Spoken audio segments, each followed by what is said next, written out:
Hello, primeiro ano, tudo bem com vocês? Hoje, na nossa primeira aula de recuperação, nós vamos ver os conteúdos de modal verbs, questions and type questions, and como fazer o futuro com will e com going to. Todos esses conteúdos vocês encontram no livro 3, e hoje nós vamos ver cada um deles separadamente para que vocês possam tirar suas dúvidas, certo? So, let's go!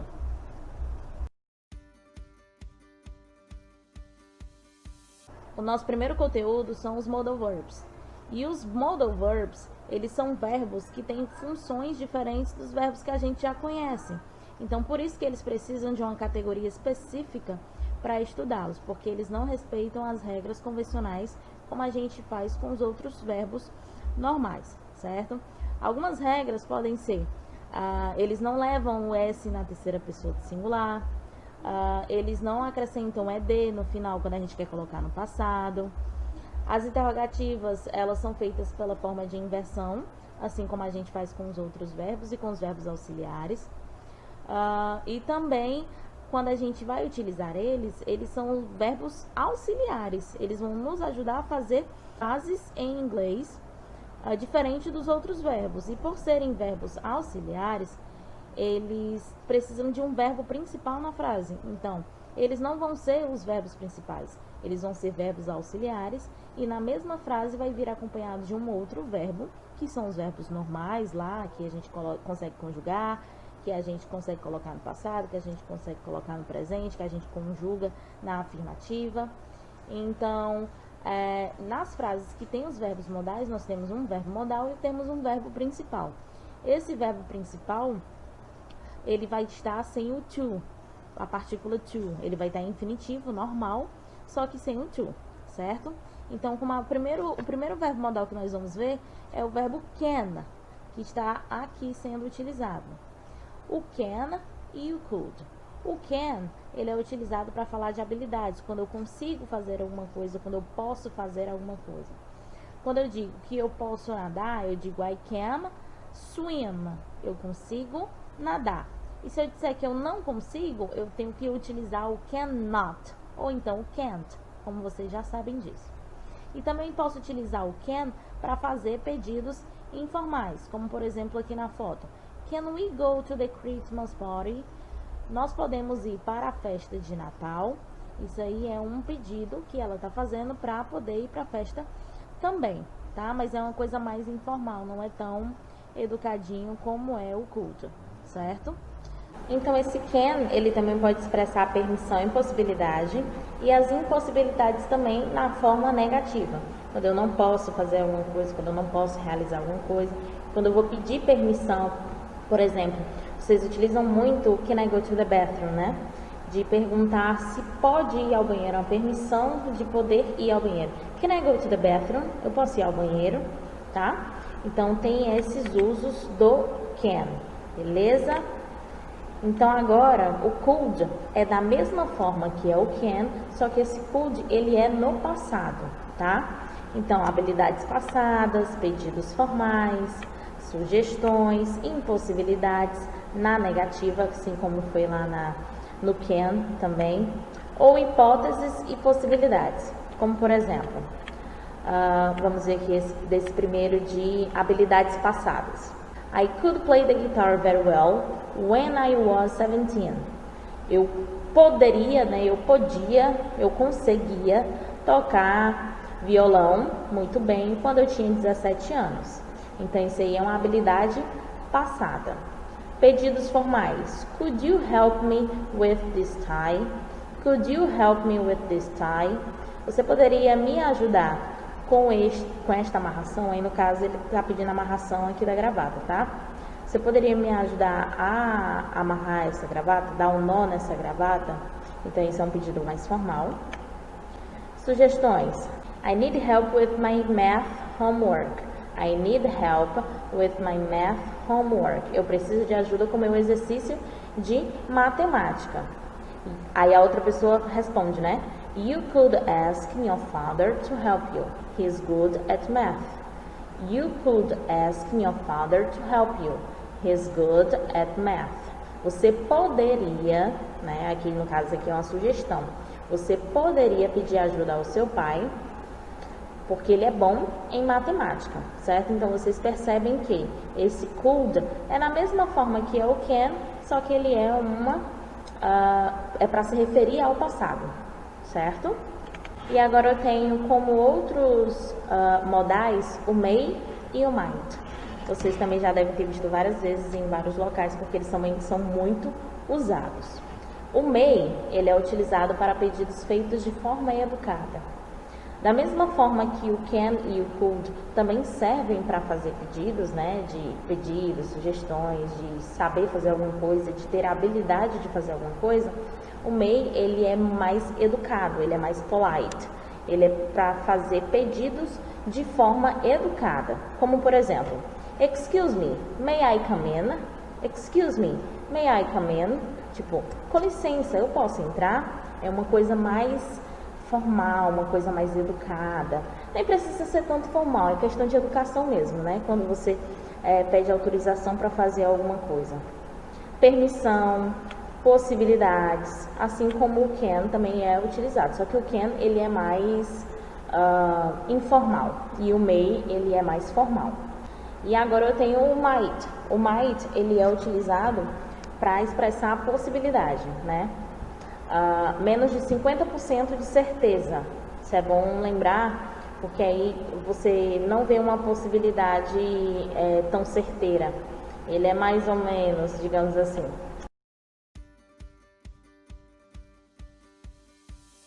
Agora, como nosso segundo conteúdo, nós temos as questions e as tag questions. Questions, como vocês já sabem, são como fazer perguntas em inglês. E para que você possa fazer essas questions, você precisa saber qual tipo de verbo que está sendo utilizado naquela frase.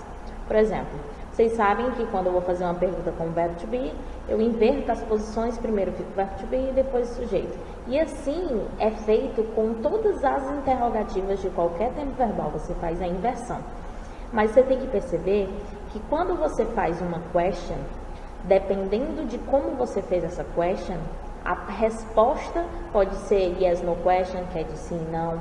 Pode ser uma resposta mais completa.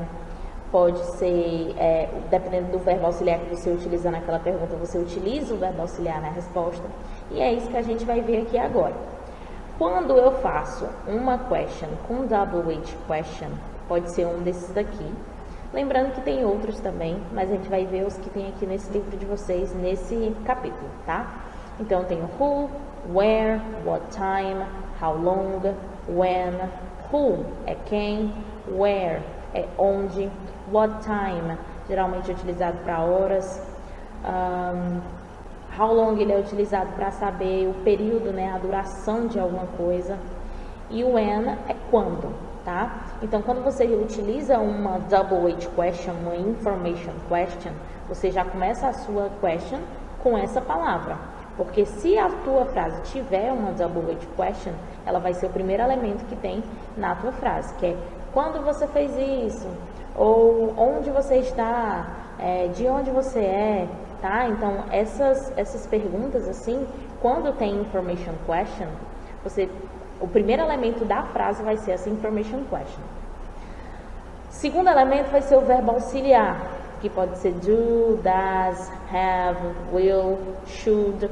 Esse verbo auxiliar, ele pode ser o do e o das, como vocês já conhecem, que é o verbo que vai te ajudar a fazer frases no presente. O did, que é o passado desse verbo do e do verbo das, né? Que das vocês lembram que é para he, she e it. Have, que é o verbo ter. Will, que é o teu futuro. E o should é um exemplo de verbo modal, mas pode ser qualquer um daqueles verbos modais que nós vimos nesse instante, tá? O sujeito, que vocês sabem que pode ser I, you, he, she, it, we, you, they, qualquer um daqueles pronomes pessoais. E também pode ser o próprio nome da pessoa. O verbo, sem conjugação, tá? O verbo normal, ele no infinitivo, só que sem o to. E o complemento da frase. E não esquecendo de colocar a interrogação no final da frase para indicar essa question, né? essa interrogativa. Então, estruturalmente falando, é assim que se faz uma question, tá? Então, aqui é perguntas básicas de onde você está, com quem você está, que horas são, qual a prova que você vai fazer hoje. Então, perguntas normais, questions, que você faz para alguma pessoa, uma interrogativa.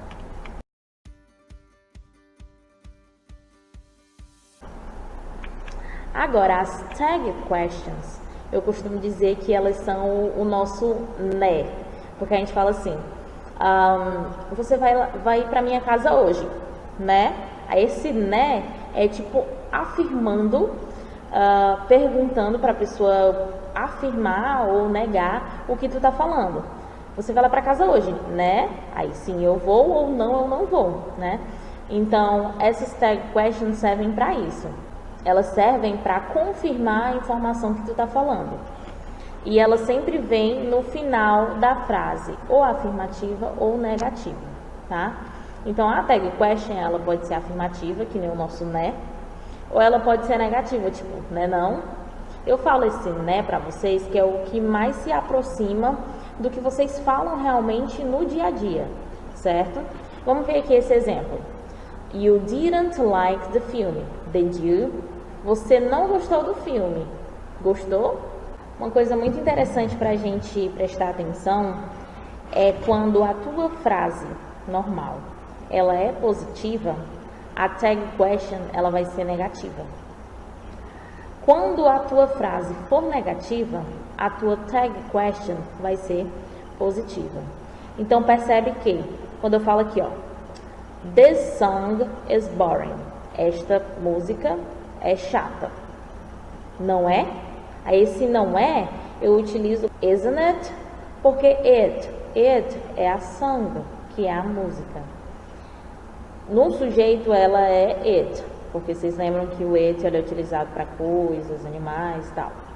E como é que eu utilizei o is na minha pergunta?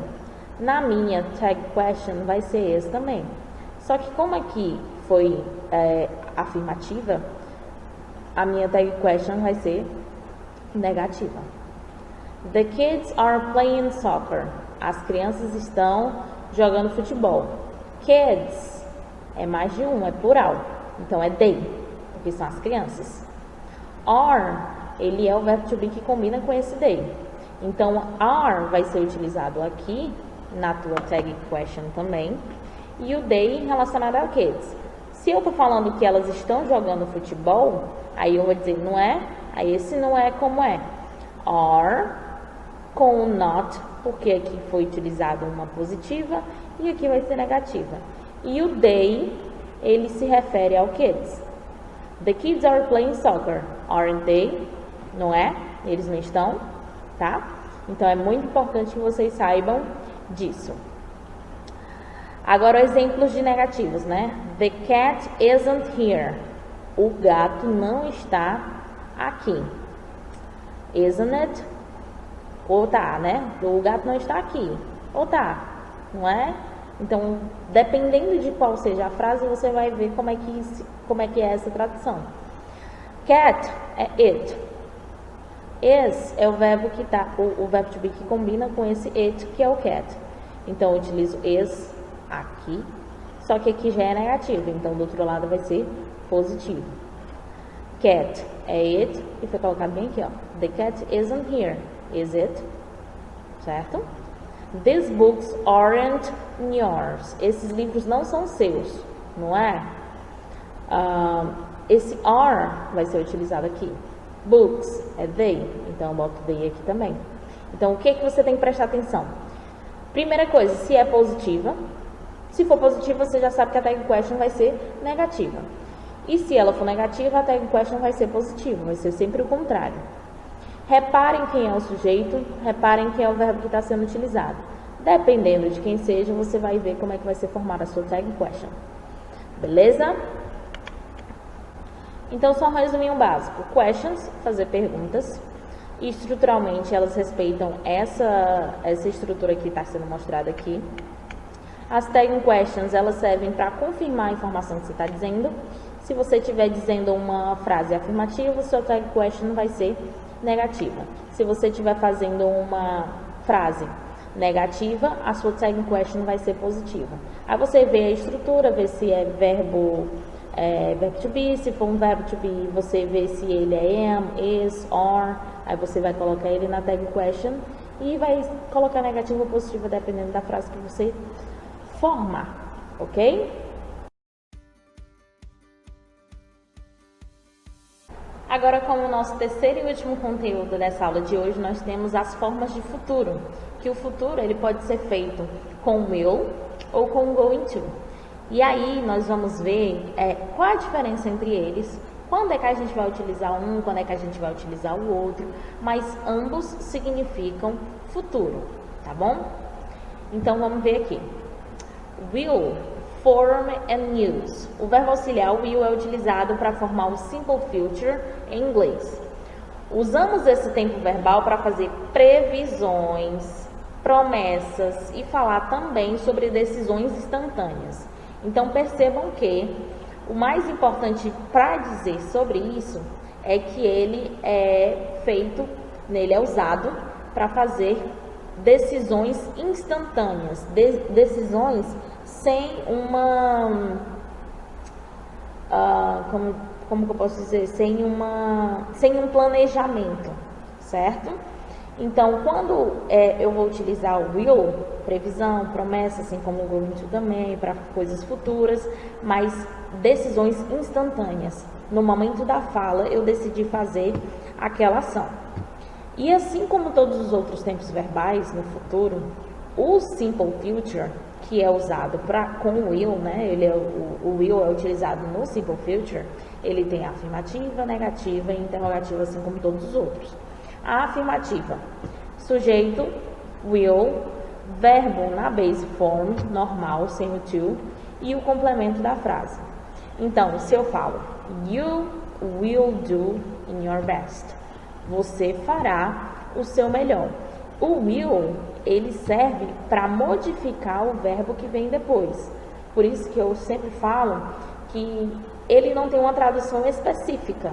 Não tem como traduzir o will. Vai depender do verbo que vem logo após dele, porque esse verbo que vem depois dele que vai ficar no futuro. Então, se eu digo do, que é fazer, no futuro fica fará. Você fará seu melhor. Então, vocês têm que se atentar a isso. O will não tem uma tradução específica. O que vai definir a tradução da tua frase vai ser o verbo, e esse verbo estará no futuro, porque antes dele tem o will. O will serve para modificar o verbo que vem logo após ele.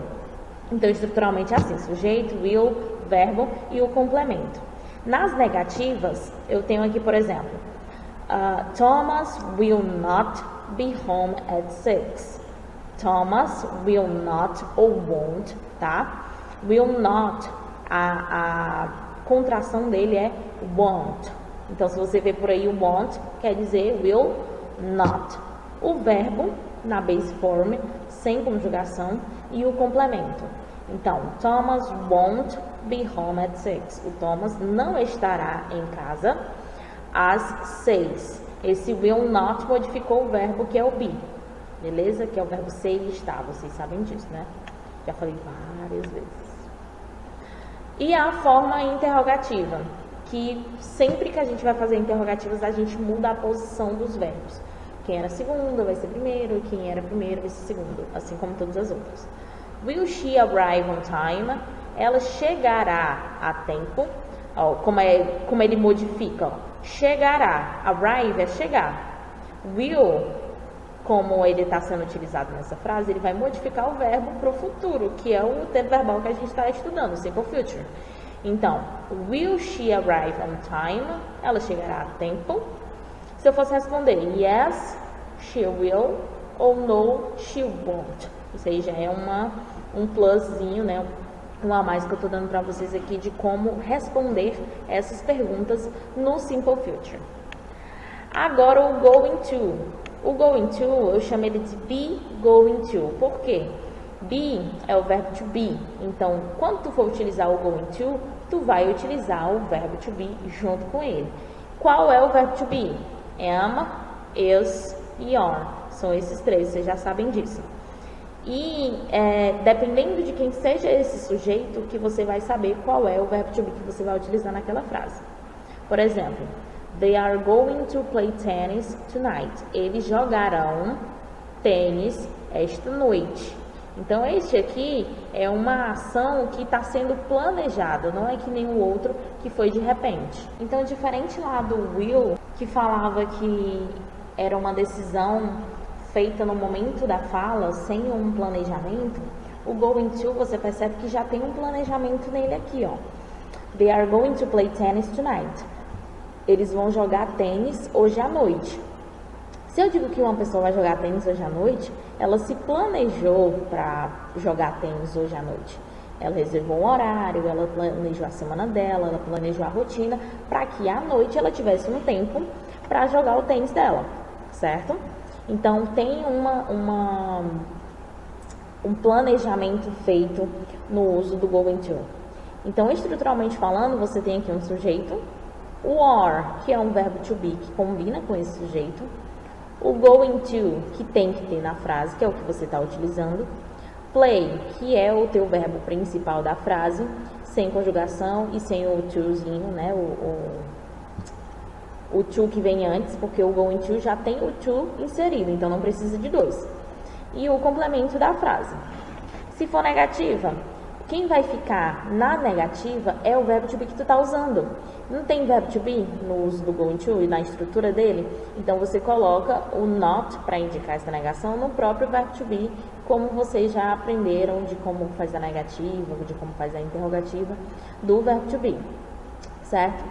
E se você for fazer uma pergunta, é só inverter as posições como a gente sempre faz. Aqui só para explicitar melhor o que eu acabei de dizer, para ilustrar melhor essa situação. Eu tenho afirmativa e negativa, né, de como formar com o going to. Eu tenho um sujeito, o presente do verbo to be, o going to, o verbo na base form, sem a partícula to, porque o to já está aqui inserido no going to, e o complemento. Então, eu tenho I, you, he, she, it, we, you, they, todo mundo. Lembrando que os verbos to be, eles vão depender do sujeito que está sendo utilizado na frase. O I, ele é o am. He, she e it, que são a terceira pessoa, é com is. E todos os outros são are. Isso você já sabe, é o básico do verbo to be. Depois do verbo to be, que combinam com o sujeito que foi utilizado na frase, você coloca o going to, o verbo sem conjugação na base form e o complemento da frase. Nas interrogativas, a gente faz a inversão como a gente sempre faz. Verbo to be primeiro, sujeito, going to, verbo principal na base form, o complemento e a interrogação para indicar essa pergunta.